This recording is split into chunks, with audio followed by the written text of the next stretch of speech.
গুমের শিকার ব্যক্তিদের স্মরণ আর পরিবারকে সমবেদনা জানাতে আন্তর্জাতিক গুম প্রতিরোধ দিবস পালিত হচ্ছে আজ।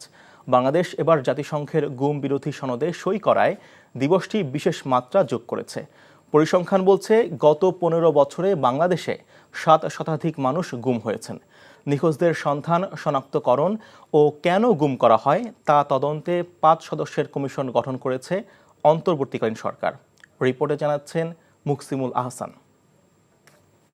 5 ফিট বাই 10 ফিটের মতো হবে একটা কুঠুরিতে বন্দি করে রাখে প্রায় 61 দিন।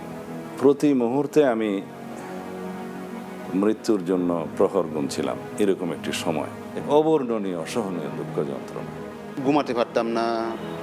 আমি কোনো সময় স্বপ্নে দেখতাম আমার পরিবারের সদস্যদেরকে, মানে ওখানে দিন যে কিভাবে কাটে তা বোঝানো যায় না।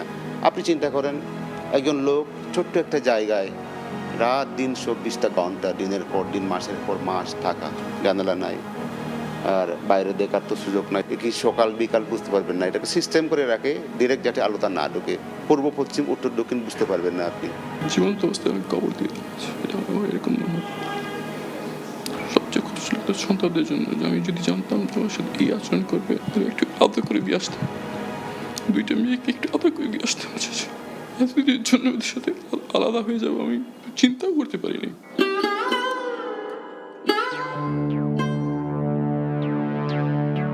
ছাত্র জনতার গণ অভ্যুত্থানের মধ্য দিয়ে শেখ হাসিনা সরকারের পতনের পর আয়না ঘরের বন্দিদশা থেকে মুক্তি পান Salahuddin Ahmed, barrister Arman, brigadier general Azmi, Michael চাকমার মতো অনেকেই। বছরের পর বছর নিখোঁজ থাকার পর তাদের এই মুক্তিতে গুম হওয়া ব্যক্তিদের ফিরে পাওয়ার আশায় বুক বাঁধছেন স্বজনরা। গুমের শিকার প্রিয়জনের এখনো কোনো হদিস না পাওয়ায় পরিবারের কান্না থামছে না। আওয়ামী লীগ সরকারের শাসনামলে গুম হওয়া ব্যক্তিদের মুক্তির দাবিতে তাদের স্বজনদের সমন্বয়ে গঠিত সংগঠন মায়ের ডাক এবং মানবাধিকার সংগঠন অধিকারের পরিসংখ্যান অনুযায়ী গত 15 বছরে বাংলাদেশের 700-রও বেশি মানুষ গুম হয়েছেন। মায়ের ডাকের তথ্য মতে অনেকে প্রাণে বাঁচলেও 150-র বেশি মানুষের খোঁজ মেলেনি এখনও। এমন বাস্তবতায় অন্তর্বর্তীকালীন সরকার দায়িত্ব নেওয়ার পরই সিদ্ধান্ত নেয় গুম প্রতিরোধে জাতিসংঘের সনদে সই করবে বাংলাদেশ।